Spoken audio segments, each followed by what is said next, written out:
Hi guys, welcome back. Uh, in previous video, we concluded the discussion about the transformers, and this from this video onwards, we are going to start our new topic, DC missions. In DC missions, we have two broad classes. One is DC motors. Another thing is DC generators.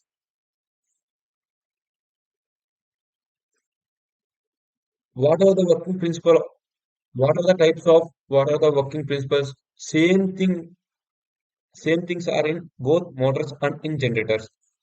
The only difference is like in motor, we will give electrical energy and it will convert it into mechanical energy.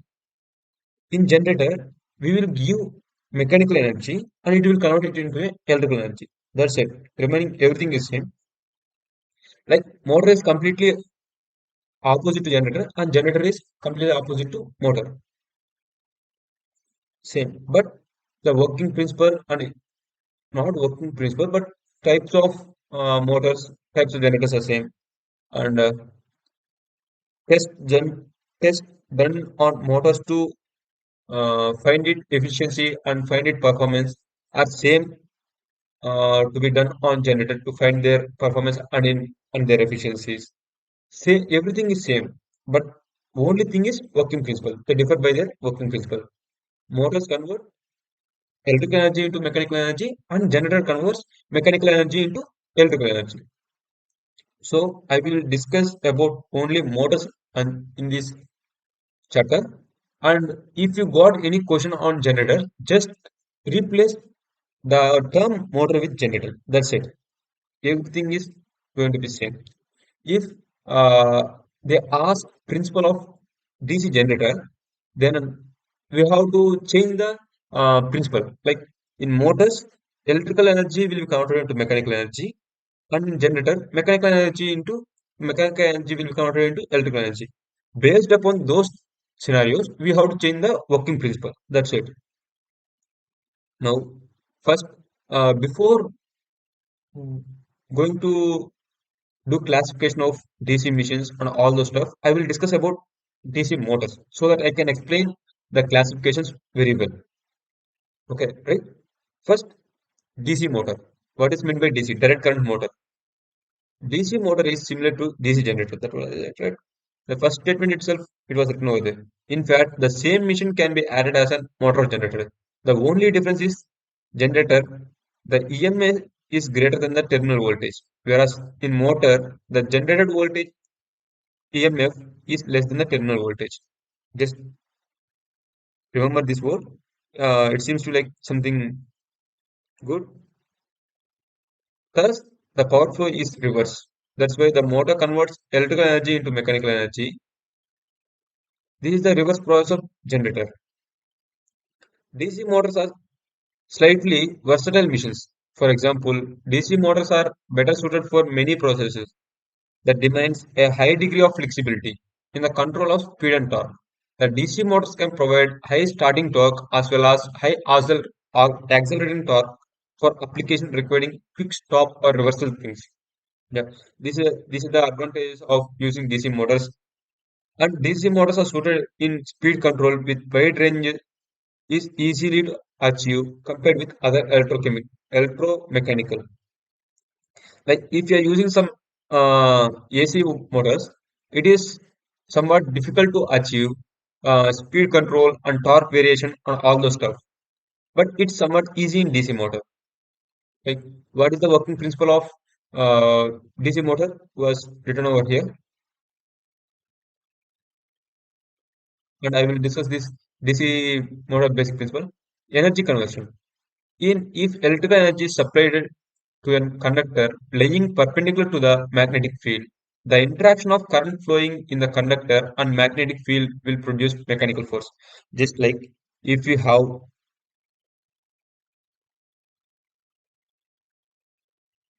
sorry, sorry,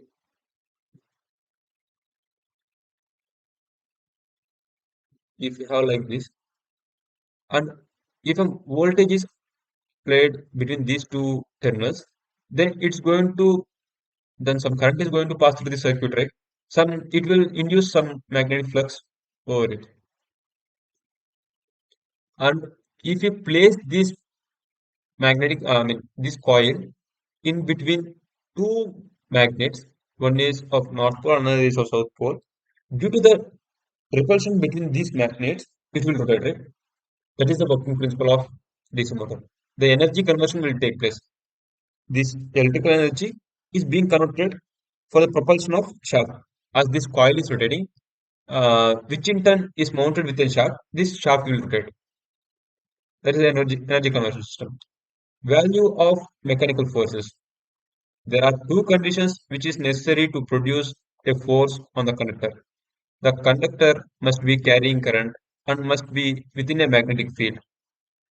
Yeah, it has to be like this conductor has to be in a magnetic field and it has to carry some current.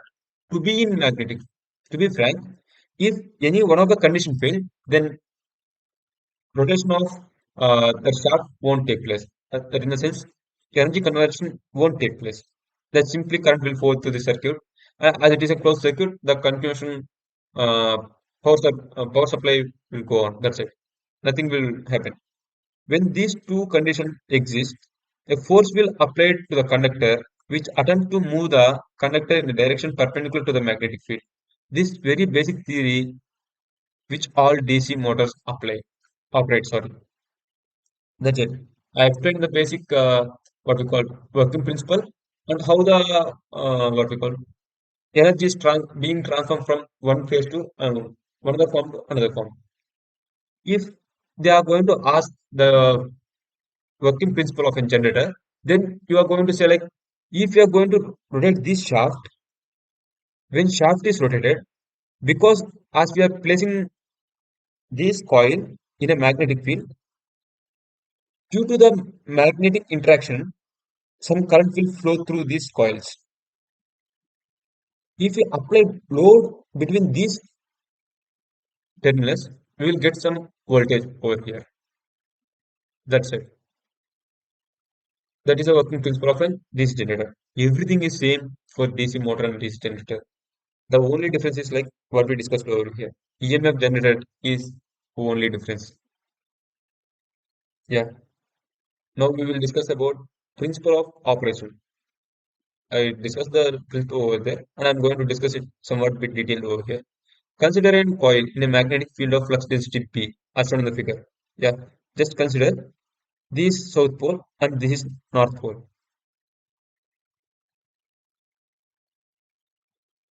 This is south pole and this is north pole.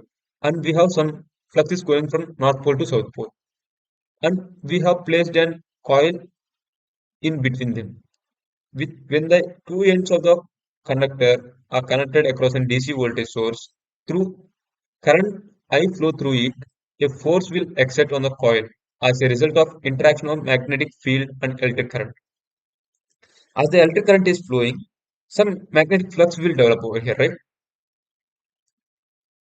Due to this magnetic flux around this coil uh, and some of the magnetic flux on this pole, it will exert some perpendicular and tangential force on the coil, like here in this direction. We will get some tangential force, which in turn is responsible for rotation of this coil.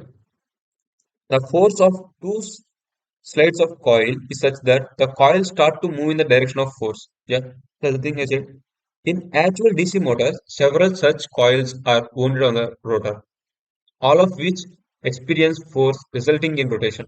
The greater the current in the wire or the greater the magnetic field, the faster the wire moves because of the greater force created. Yeah, the rotation speed is directly proportional to the strength of this magnet and the current flowing through this circuit, right? If you're going to increase this current or if you're going to increase this strength of these poles, the speed will automatically increase. At the same time, this torque is being produced. At the same time, this torque is being produced. The conductors are moving in magnetic field as shown in the different position. The flux link with it changes, which causes an EMF to be induced. This voltage is opposition to the voltage that causes current flow, through which conductor is referred to as a counter voltage or back EMF. Yeah, we will discuss about back EMF in the next slide. as the continuous flow of current takes place, right? Because of this, I will discuss it later. Like we will discuss about now we are going to discuss about construction of an DC motor construction.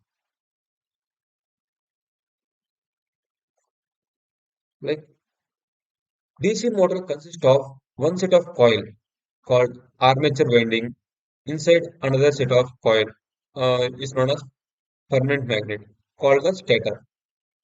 Applying a voltage to the coil produces torque in the armature, resulting in motion. From this topic, we came to know that we have three parts. One is stator, rotor, rotor, and third is winding. These three words came out of this first paragraph. And we are going to discuss about what is stator, what is rotor, and what is winding. First, what is stator?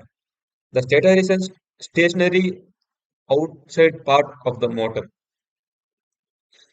Stator is an outside part of the motor which stays in stationary motion. Like when if you consider here magnets are the permanent magnets are being in a stationary mode. So the stator part will be considering consist of this magnetic portion. That's the thing. The stator of a permanent magnet DC motor composed of two or more permanent magnets pole pieces. The magnetic field can be alternatively be created by an electromagnet. In this case, DC coil field winding is the wound around a magnetic material that forms a part of stator. That's it. In the sense, these magnetic magnets grouped together with two different poles is known as stator in simple words. And what is meant by rotor? The rotor is an inner part which rotates. Yeah, the thing which is mounted on the shaft, which rotates with the shaft, that part is known as rotor. The rotor is composed of windings called armature winding, which are connected to the external circuit through an mechanical commutator. Like what is commutator means if continuously we have some things, right, like this coil through which current flows, right? If you are going to supply power here, if you connect it to an power source, if it's going to rotate, then the wire attached to the power supply will also rotate. After some time, it start drilling, right? The wires will start drilling, and because of that drill, it will break at some point. To overcome that problem, we are using these commutators, which will be in contact on surface of these coils, so that even if they are rotating, they will be in contact. That's it. They are not linked together. We can overcome that problem now. Both stator and rotor are made up of ferromagnetic material. These two are separated by an air gap. That in the sense, this is the rotor part, and around it there will be some magnetic coils, which are like separated by an air gap. That is the rotor part. Completed. Winding. A winding is made up of series or parallel connection of coils. Here we discussed about only one single coil.